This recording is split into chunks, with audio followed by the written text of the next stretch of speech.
আমি চলে এসেছি আমার জেলার সেই বিখ্যাত জমিদার বাড়ি, যে জমিদার বাড়িতে একে ফজলুল হক, তারপরে সোহার্দ উদ্যান, আহ, যে সব ব্যক্তিবর্গ ছিলেন তারা এই বাড়িতে এসে আর কি বৈঠক করতেন যখন ওই সময়ে ভারতে যাওয়ার সময়। এই বাড়িটা হচ্ছে 200 বছরের পুরাতন। এই বাড়িটা 200 বছরের পুরাতন। আজ এখনো আর কি অনেক গোছালোভাবে রাখা হয়েছে, যেটা সত্যি অসাধারণ এবং বর্তমান প্রজন্মের জন্য একটা ইতিহাস। এখানে একটা পুকুর আছে, এখানে একটা বাড়ি আছে, আর এদিকে আরও পুরাতন বিল্ডিং আছে যেগুলো ওইভাবে সংস্কার করা না, এখনো বসবাস করে। আর হাতের এই সাইড আর একটা আছে লাল বাড়ি। আর এই যে ভাই কোনোদিন আসে নাই, আমি আর কি নিয়ে আসলাম। কেমন লাগতেছে? অসাধারণ আসলে।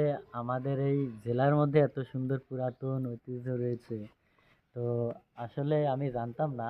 তো আজকে আলিম ভাইয়ের সাথে আজকে সারাদিন ভাবলাম যে ঘুরবো। তো আলিম ভাই বললো যে চলো ওইদিকে যাই, জমিদার বাড়ি। তো আসলাম, খুবই ভালো লাগছে পুরাতন ঐতিহ্য দেখে। ধন্যবাদ। জি জি।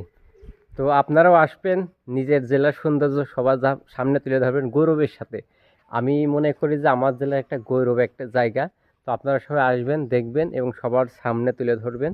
কারণ আমরা শুধু আর কি বাইরেরগুলোই তুলে ধরি।